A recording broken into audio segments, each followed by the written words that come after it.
that we're very happy to be living with the devotees. We're sincerely feeling that happiness to be with the devotees. Another thing I can see, I could understand this last night. I was reading Vyasa Puja books, old Vyasa Puja books. The British Yatra they make every year for Srila Prabhupada, a Vyasa Puja book, which is a very nice idea, very wonderful idea. There are many nice offerings there. But one thing I noticed was that there was Shiva Maharaj's offering at the beginning, then Krishnadas Maharaj's offering. So they were put at the beginning because they're, after all, the sannyasis, GBC, and the leading devotees in the yatra. But then after that, everyone is just all mixed up. Back to Andy, and then Prabhupada disciple, 25 years in the movement, then Bhaktin Susan, another Prabhupada disciple. So it's just as if it's all the same. But it's not all the same. It's not that. We think that, well, senior devotee, after all, they have their problems and they're chanting Hare Krishna, but I also chanting Hare Krishna. Basically, I'm just as good as everyone. You might be. It may be that even you're a new devotee and in some ways you are better than senior devotee. And often that's the fact, because many of our senior devotees, they're married and they're working outside and they may not even be as strong in spiritual life as we would hope them to be. And usually the junior devotees, they're the ones that are running on the temples, doing a lot of the work. So we may think, well, why should I offer respect to this person? It's just, just completely out of it. And, I'm getting up every morning for Mangalarti and doing my service. So you may be superficially better. Of course, we'll see you in 25 years, and then maybe we'll get a better idea how is your Krishna consciousness. But even if a senior is apparently not in such a strong position, still that respect should be given. Actually, we don't know. Those who are practicing Krishna consciousness after many, many years, they do have a certain kind of depth which you may not be able to appreciate. And they do have knowledge. Almost all of the devotees who are still in this movement after so many years, they have much experience, they have much to offer, much guidance to give. But if we think, well, it's just another guy, just all the same, Haribol Prabhu, no obeisances, then we won't be able to. One thing is, we won't be able to take advantage of their instruction, and another thing, it'll just make an impersonal atmosphere. It won't be very pleasing. That's I've seen in Bangladesh, even the Muslims, that they're not even supposed to do this according to their culture, but they follow this because the Vedic culture is still very strong there, even among the Muslims. That an older person is walking on the road, coming to their house, and all the people will come out, the young people of the house will come out, and in public, on the street, in the capital city of the country, where people are supposed to be modern and sophisticated, bow down and touch their feet. And this is in Muslim Bangladesh. So this is called culture. My very dear friend, Atmatattva Prabhu, who you may have seen in Mayapur, you may have heard some of his lectures. He's a very popular lecturer. He gives very good lectures. So his analysis is that in the Western countries, our devotees, generally they're very enthusiastic, they're very dedicated, they know the philosophy, and in many ways they're better than our Indian devotees. He can say these things because he's in an Indian body, so he can say. And anyway, he has no, he's not constrained to say anything which he feels needs saying. But he says one thing that the Western devotees are missing is this culture. What is Vaishnava culture? He said, just this one thing if they could learn, then they would be the most perfect devotees. He was saying this. I'm seeing now in Bhaktivedanta Manor that they're giving courses in Vaishnava etiquette, which is very good. But the most basic point of etiquette, that we should bow down and offer obeisances to devotees. That we're having Vaishnava, I don't know what they're going to teach, but I don't know what it is, maybe how to clean your backside after you pass stool or something like that. That's all part of Vaishnava etiquette.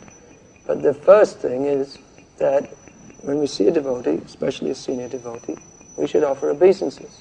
And devotees offer obeisances mutually, but especially that that whole culture of offering respects to senior devotees, if that is there, then it creates a very nice atmosphere. Everyone becomes very happy. And if it's not there, then everyone may be very formal, yes sir, no sir, but no one's actually very happy. And our service is going on to Krishna, but we don't make much advancement because we're just in some kind of impersonal void. So Vaishnava society, if we're talking about Vaishnava culture, we're talking about establishing Vaishnava society. So in Vaishnava society, it's not just all the same. Krishna is the Supreme Personality of Godhead, and he has his servitors, and within the Vaishnava society there are distinctions, and it's just like in a family, the father and the children. The father, the children, parents, the children, that's there in Vedic culture too. I've seen in Indian families, high-class Indian families, the children, even they're grown up, they're married, they have their own children, but every morning they'll come before their parents and offer obeisances, and the parents will bless them. Like this. So that creates a very nice atmosphere. Later in the day, I'll see the same son who is offering obeisances, he may be arguing with his father. His father may be saying something and arguing, but not argument like you'll have in these countries, cursing and using bad words. But some point, actually, I'm thinking of one specific instance, where they're talking about, because this Vaishnava family, about how to preach Krishna consciousness in this situation. So they had some disagreement. It was actually in Dubai, so they were thinking how far we can go in this Muslim country, how far we can take the limits. So he was putting his opinion, but ultimately the father, it's understood that their son is also an intelligent young man, and the father, he's also intelligent. They're both dedicated to Krishna, and but they have different perspectives on preaching. But it's understood by both of them that even though the son is expressing his opinion, the father gives him that much room to do that. But ultimately, there's no question. What the father says, that will go. And that is the system, that is Vedic culture. And everyone in that culture, they feel very satisfied in their dealings and protected, and the young people get the guidance that they need. Whereas if modern culture means not culture, animal, lower than animal, that the parents, they kick the kids out on the street, get out, don't live with me anymore, look after yourself. And the children, they think they have a right to shout at the parents, yell at them, scream at them, and call them bad names, and never look after them in their old age. A completely heartless, selfish way of life. So of course our devotees, they don't exactly do that. But coming from this background, we should know that we have now come to Krishna consciousness. It's not just learning a philosophy. It's not just, even there are rules and regulations to follow, but it's a whole way of life. Prabhupada said that Krishna consciousness is not exactly a religion, but it's a philosophical, scientific, and cultural presentation to the re-spiritualization of the entire world. So if we have to go all of these things. Philosophy you have to know. What is the science of Krishna consciousness? It means, what is the philosophy? Philosophical and scientific means we have to know the philosophy, and we have to know how to put that into practice. But there's also the cultural aspect. Culture doesn't mean that we do some Bharatnatyam, some Indian dances. That's when Prabhupada said a cultural presentation, he didn't mean that. That is also part of Krishna consciousness. Art, drama, music, cooking, all these things. That's also part of Krishna consciousness. That's an important. When we say culture, that means these things, but it also means if you look in the dictionary, you'll see one of the definitions of culture is the way of life of a people. And the culture of a people is based on the worldview that they adopt. Just like you'll find previously, the culture of the people in Ireland was based on a deep sense of faith in God. And now so there were certain things they did and certain things they didn't do. There were certain things they did, that they'd all go to church on Sunday, for instance. There are many other things also. But now, the secularism, materialism, that's made its way over here fully. So then there you'll also get people watching blue movies and taking all kinds of drugs, and the whole way of life is changing because what is the philosophy it's based on? Freudism, Darwinism, that there's no God in control. Asatyam apratishtamte jagadahara nishparam aparaspara sambhutam kimanyat kama hetukam. Demoniac philosophy. There's no God in control. The universe simply springs from chance. Therefore, when the body is finished, everything is finished. Voidism, impersonalism, this material, Darwin's, everything has come simply from chance combination of chemicals. So when this atheistic philosophy becomes prominent, then people begin to be... Atheism means demoniacism, demonism. So then people behave like demons, and they don't care for each other. Someone may be dying on the street, someone may attack someone else on the street. No one cares for him. Let them die. I was told in London just now that someone had an argument at the traffic light. Someone drove in front of someone else. So the man got out of it, the guy cut in front of him. So the guy gets out and stabs him to death in the traffic jam in front of so many people. And no one bothered, no one will even take his number, no one wants to get involved. Impersonalism. Someone is killed and no one wants to even get involved. So that impersonal kind of atmosphere, first thing, that means if this impersonal kind of atmosphere is there, first thing means we don't properly understand the philosophy. Because if we understand the philosophy, Krishna is the Supreme Personality of Godhead, and we're all His parts and parcels. And we should be most grateful to live within the society of devotees and interact with devotees as devotees should interact. And even if there may be some difficulties among devotees in our dealings, the answer is not to adopt an impersonal stance. That means we've gone off-center, we've gone away from the proper philosophical understanding. The next point is that if we have such an attitude, then we can't properly advance in Krishna consciousness. Just like impersonalism, a man is killing another man on the street, no one goes to help him. Why? Because of impersonalism. Don't care, just look after myself. So the same thing, a devotee may be struggling in spiritual life. It's our duty to help them. Even if they don't come to us, we should come to them and give instruction. At least the atmosphere should be there that the person feels, I can go to someone and reveal my mind in confidence, I can go for help. But if everyone's just yes sir, no sir, smile a little bit, then don't care for anybody, then that atmosphere won't be there and no one will make any proper advancement. So all these points should be considered. If someone comes to give instruction, we also shouldn't just ignore that, who is this person to tell me? I already know. Just like when we first went to India, this was in the 1970s. The standard response we got when we were preaching was, you don't have to tell me, I'm a born Hindu. I'm a Hindu and I know everything. And that was it. Closed. Finished. Nothing more to say. You don't know anything, I know everything. So if we have that kind of attitude that, all right, I'm already 3 days in this movement, I know everything, or I'm already 15 years in this movement and I know everything, then we don't have any opportunity to learn. We all need to learn. But if we're closed up, then no. I know myself and Krishna and my guru also. All right, I'll allow him in the picture just about. And everyone else, they're just not worth considering. Then this kind of atmosphere, Krishna won't be pleased, we won't be pleased, and no one else will be pleased. And when people come here, they may be impressed at first, and they see all these deities. It's very impressive, it's very nice. But that atmosphere won't be there when people will join. Actually, we want our movement, so many people should join. Such an atmosphere should be there that when people come, they're so much attracted. They're attracted to see the deities, take prasadam, or speak philosophy. They're attracted. But not just that, it's the whole mood of the devotees. How do we join?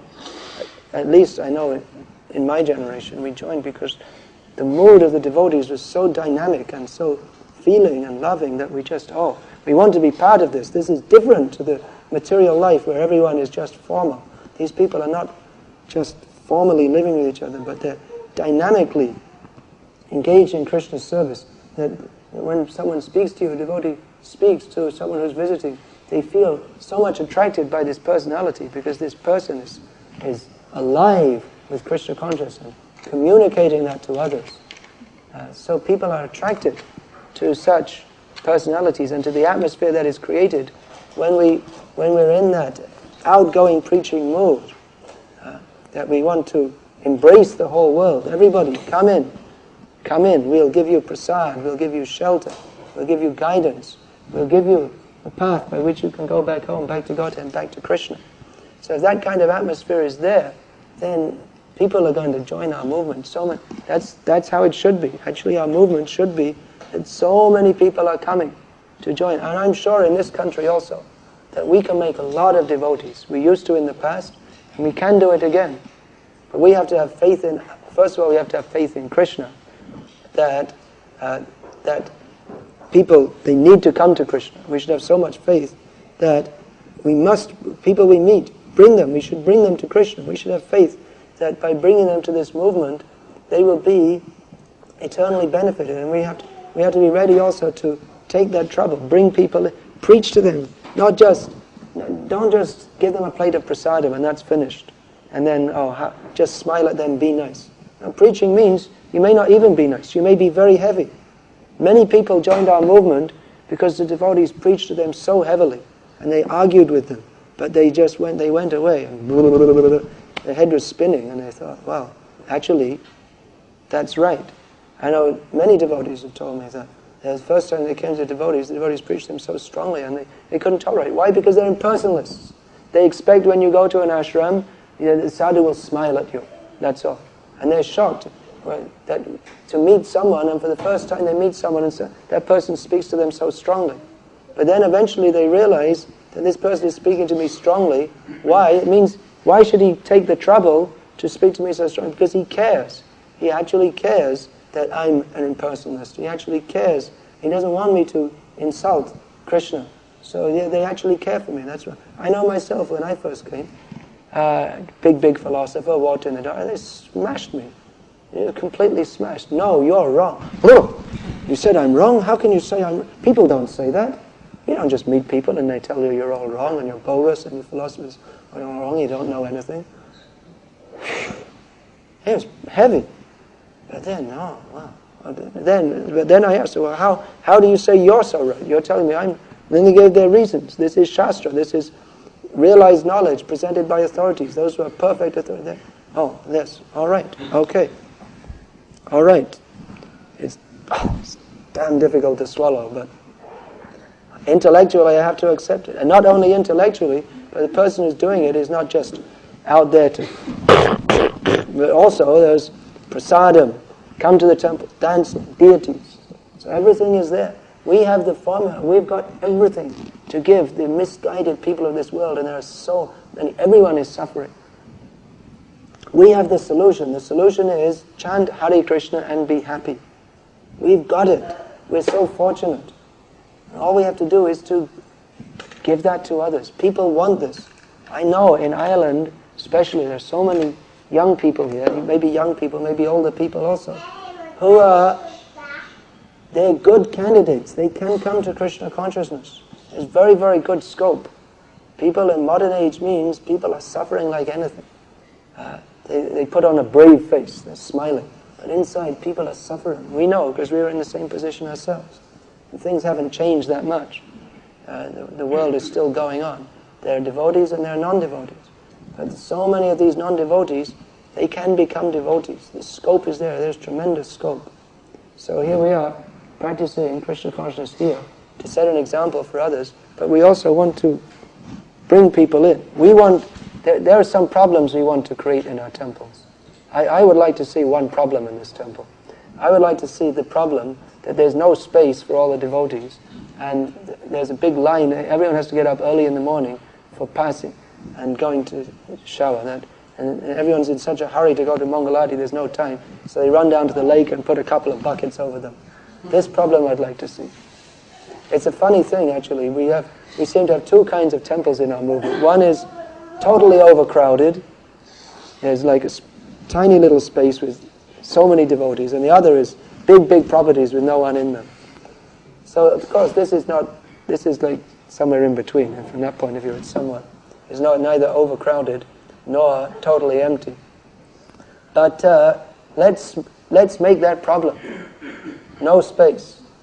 No space. Not that we're going to turn... Sometimes the devotees say, no space, all right, you go away. No. Anyone wants to come and join? Yeah, come on, there's no space, but anyway, we'll squeeze you in somewhere. Have you ever tried sleeping standing on your head? We can give you a space that if you like. But I know devotees previously they used to join, even no facilities. That I think it was who was telling me? One devotee was telling me, and he joined in Boston, in America, that the temple they had in a bad area, of town. So they used to get rocks through the window, and the windows naturally broke. And this happened a few times. They couldn't afford to mend the windows all the time, so they just left them open. I saw that in Liverpool also. Many of the houses, they just have corrugated iron over the windows because they can't afford to mend them every time they get a rock through them. So anyway, they didn't put corrugated iron, they just had it open in the winter. And devotees would wake up in the mornings with snow up against their sleeping bags. But they joined because they'd rather, and they're mostly from middle-class backgrounds, a very comfortable home. They can go to their father and mother and have a nice comfortable home with heating and whatever, but they'd rather live with the devotees. There's snow in the half-inch between the sleeping bags. They're just all packed together.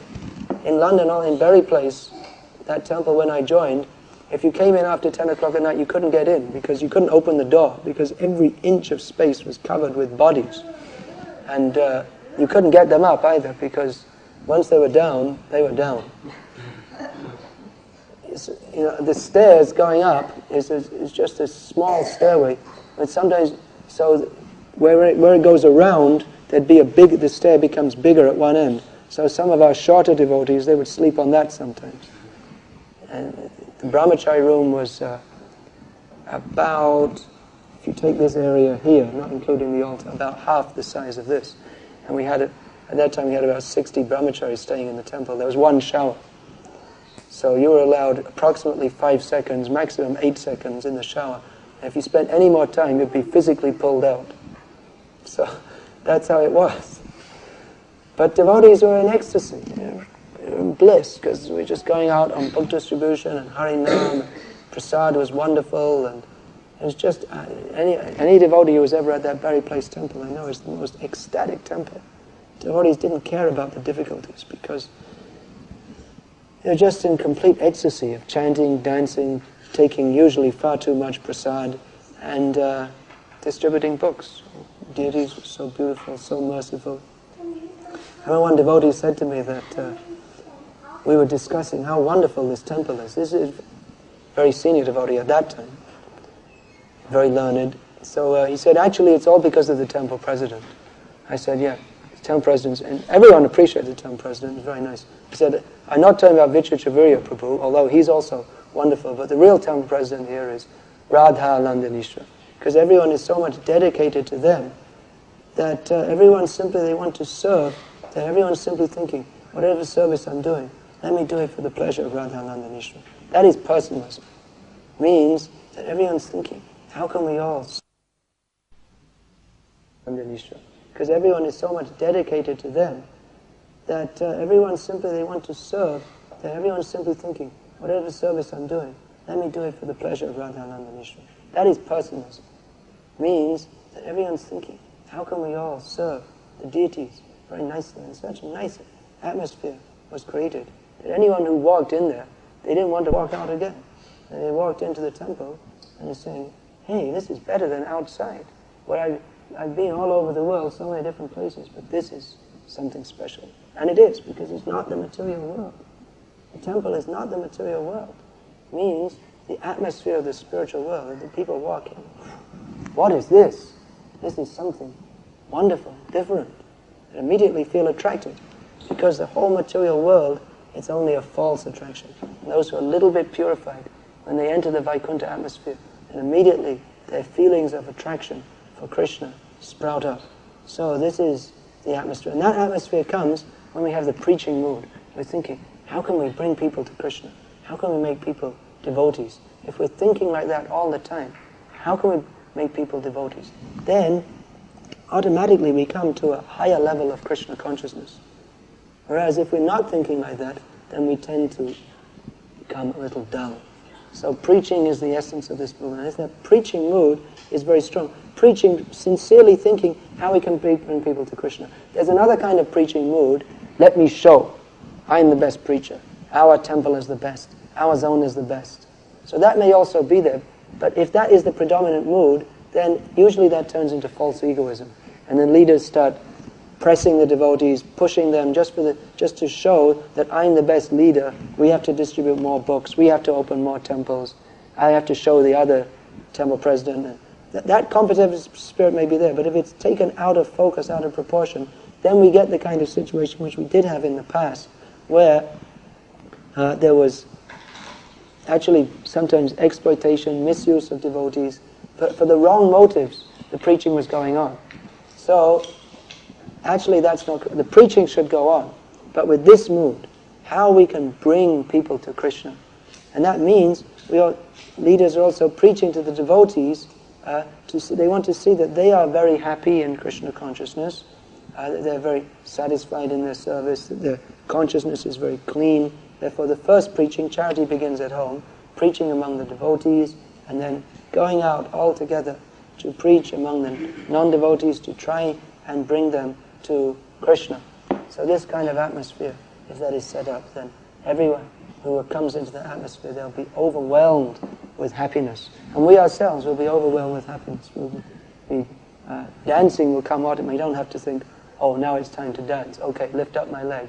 Lift up this leg, put it down. Lift up the next one, put it down. You don't have to think.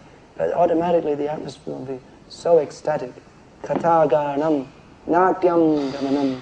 Just like in the spiritual world, talking is singing.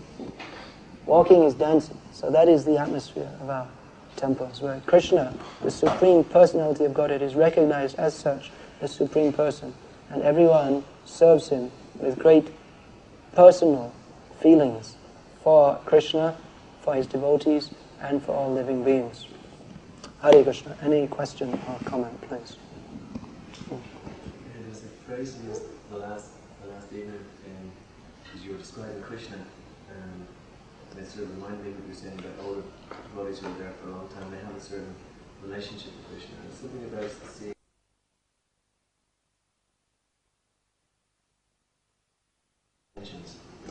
that is bhavagrahi. Yeah. Means Krishna, he accepts the mood of the devotee. There's one shloka, I believe it's from Narada Pancharatra.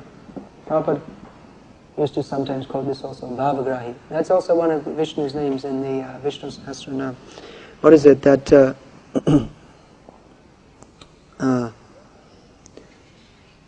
Murkang vadati Vishnaya, Pandit vadati Vishnave. And exactly how the next two lines go. Then it says bhavagrahi janardana. Means that usually when there's, in Sanskrit grammar, when you say to someone or to something, at the end it becomes aya, just like Om Namo Narayanaya, Om Namo Padmanabhaya. So that means I offer my obeisances to Narayana, I offer my obeisances to Padmanabha. So it would seem that if you're going to offer something to, you're going to say to Vishnu, you would say Vishnaya. But actually this is an irregular case, and the proper way to say is Vishnave. So a half-learned person, a fool, murkam, he may say Vishnaya. But an actually learned person, someone who's studied, he says Vishnave. So, but who are we talking about? We're offering obeisances to Vishnu, the Supreme Lord. So, bhavagrahi jana is not exactly what you say, but what is the mood of you saying it. That Lord Krishna accepts. Bhavagrahi. He accepts the mood of the devotee. So that's why we see, this actually brings us on to an important point, that if the mood of Krishna consciousness, personalism, is very strong, then even we may make so many technical faults. But Krishna is very pleased, and Prabhupada, he overlooked many, many technical faults. But if that mood is not always, unless there's a very strong sense of Krishna consciousness, then it's not always possible to maintain that very ebullient mood, ecstatic mood. Therefore, we have culture which culture is like the net. The tightrope walker is walking. If he falls down, there's a net which catches you. It means you don't break your head. So if you can't come to the highest level, at least there's culture, there's rules and regulations. When you see a sannyasi, offer obeisances. Why is that rule and regulation there? Because at least that much culture will be there. When you see the deity, bow down, so that you don't become a complete offender. Some protocol is there. At least the structure is there. Of even if you don't have feeling, bow down. Even if you don't have feeling, that will automatically, by doing that, some feeling will be there. But if it's simply everything all the same, no bowing down, no offering respect, that is very much part of the Vedic culture. So if that's not there, even formally, even in formalities, then the feelings won't be possible. When you say love, before love comes respect. We're talking about love of Krishna, love like the gopis, like father and mother of Krishna, like friends of Krishna. But that's all based on a service attitude towards Krishna, understanding that Krishna is the Supreme Personality of Godhead. So the first thing that comes, respect.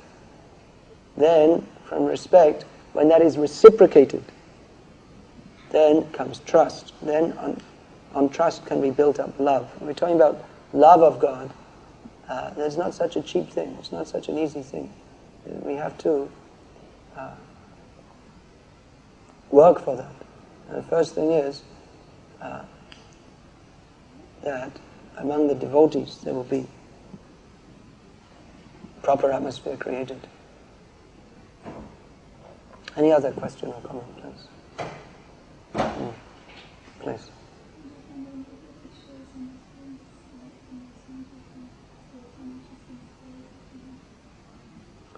There are so many interesting stories.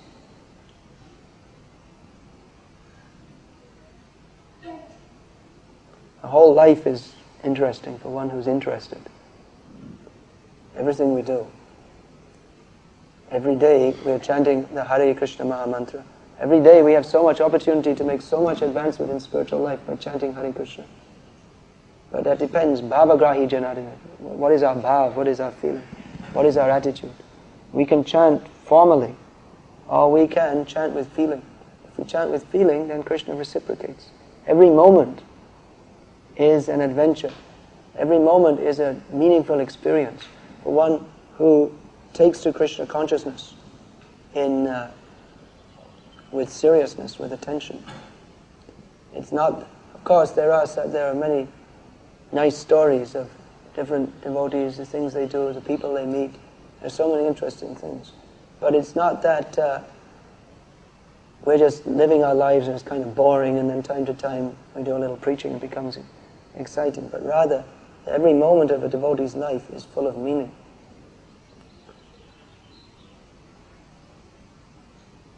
Alright, so we'll finish there. Hare Krishna. All glories to Srila Prabhupada.